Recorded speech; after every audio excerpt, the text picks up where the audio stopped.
In a peaceful village surrounded by green fields and whispering winds, two boys were the best of friends. One was 6 years old, the other 10. They were inseparable, always playing, laughing, and sharing every moment of childhood like brothers. One sunny afternoon, the boys ran out of the village, chasing each other through the tall grass. "You can't catch me," the older one shouted playfully, sprinting ahead. "Oh, yes, I can," the younger replied, giggling as he ran after his friend. But joy quickly turned into terror. Hidden behind a thick bush was an old, forgotten well. The older boy didn't see it until it was too late. His foot slipped, and with a splash he disappeared into the darkness below. "Help! I can't swim!" he screamed, flailing in panic. The younger boy skidded to a halt, frozen in horror. His best friend was drowning, and there was no one nearby to help. The village was too far. Time was running out. Then he spotted something, an old bucket tied to a rope. Without hesitation, he grabbed the rope and threw the bucket into the well. "Grab it!" he cried. The older boy clung to the bucket, but now came the impossible part.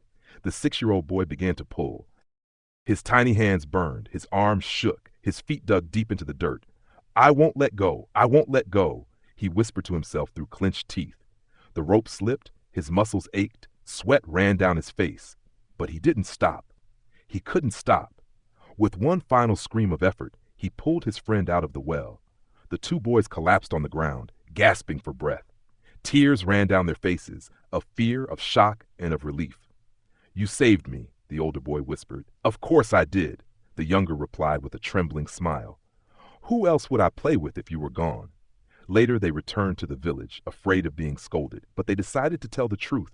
They explained everything, how the older boy fell, how the younger saved him. But instead of praise, the villagers laughed. "A 6-year-old pulling a 10-year-old out of a well? That's impossible. He can't even lift a full bucket of water." The boys were heartbroken. Only one man didn't laugh, the village elder, Uncle Frederick. Wise and kind, he listened quietly to the story. Then he smiled and turned to the crowd.